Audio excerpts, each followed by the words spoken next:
So actually one of your investments that I think is really interesting is Boxy, because it's just actually the first internet cable company in some sense.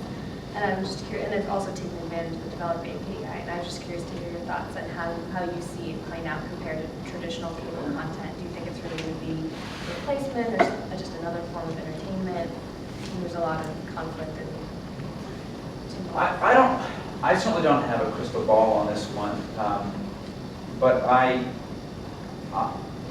I do think that we are headed to a time when I think video entertainment is something that everybody wants, needs, values in their life, and so I don't think that we are going to see people cutting back on the amount of video entertainment that they consume in a given week.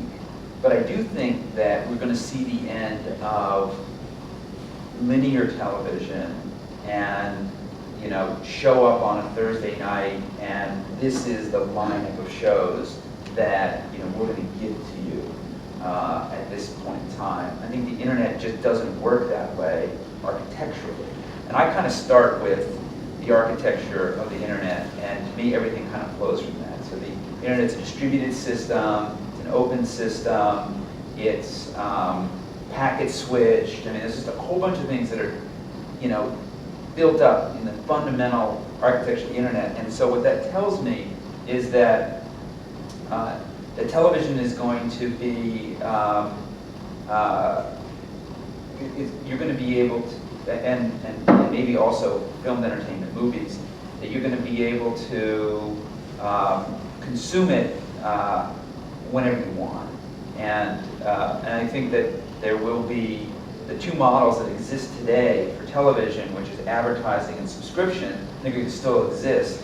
I just don't think that the subscription fees are going to get bundled in through the distribution system the way they are today. And so, and I also think that the bundles are going to go away. So that, I mean, there will still, I think people will still offer bundles, but you won't be forced into bundles. For example, you can't just get ESPN. Right? You want ESPN, you're going to get ESPN, ESPN in Spanish, ESPN HD, you know, you're going to get the ESPN package, right? So if you just want MLB, you know, you'll get MLB. If you just want the NBA, you'll get NBA. If you want the NFL, you're going to get NFL. If you just want Lost, maybe you'll just get Lost.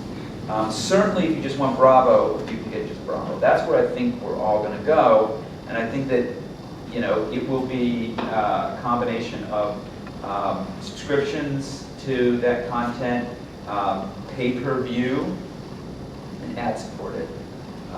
And so I think we're going to need software that sits between the internet and your TV, or maybe actually runs inside your TV, that mediates all that for you. And it could be iTunes.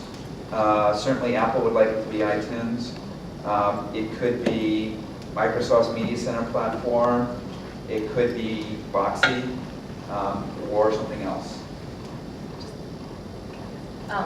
Just one thing is, like, how much do you worry about bandwidth? I mean, because there's like the Super Bowl disasters, like asynchronous viewing works out okay, but anything simultaneous kind of crashes and burns. And I mean, I'm from tech, so I like believe the technology will catch up. But do you think that the time horizon for that is enough to hinder? Yeah, I don't think we solved that problem yet, and I think that there are some solutions to it. You know, downloading files, for example, versus streaming is a solution to that. And you know, we do that today with iTunes or BitTorrent, legally or illegally. So I think that that may be, you know, and the great thing about this, I don't want to turn this into an advertisement for Boxy, but the great thing about Boxy is that Boxy supports both file-based and streaming-based media, so you can have it how you want it. But I think the bandwidth issues will eventually get solved. I wish that we could start all over again with our wireless spectrum in this country, right? So we're tying up immense amounts of really valuable spectrum in TV and radio. And, you know, not everybody has an internet connection, and so that, you know, is a little bit of a problem. But if we could just get all that spectrum back and unleash, you know, the creative forces of engineers and software engineers, chip designers, and so on and so forth, I think we could create massive amounts of wireless broadband, two-way, over the air that would be potentially way, way better than anything we've got in terms of wired connectivity today. So I don't know if that'll happen, but even just the white spaces in the TV spectrum that's going to come back potentially could be very, very helpful in the last mile where a lot of the choke points are now in broadband delivery. So I'm optimistic about it, and you know, whether it's the Obama inauguration of the Super Bowl, those big events where, you know, hundreds of millions of people are tuning in. Yeah, the internet is having trouble scaling for those. But if you just want to watch, you know, the Mets game in HD, that works pretty well. Mr. Wilson, thank you so much for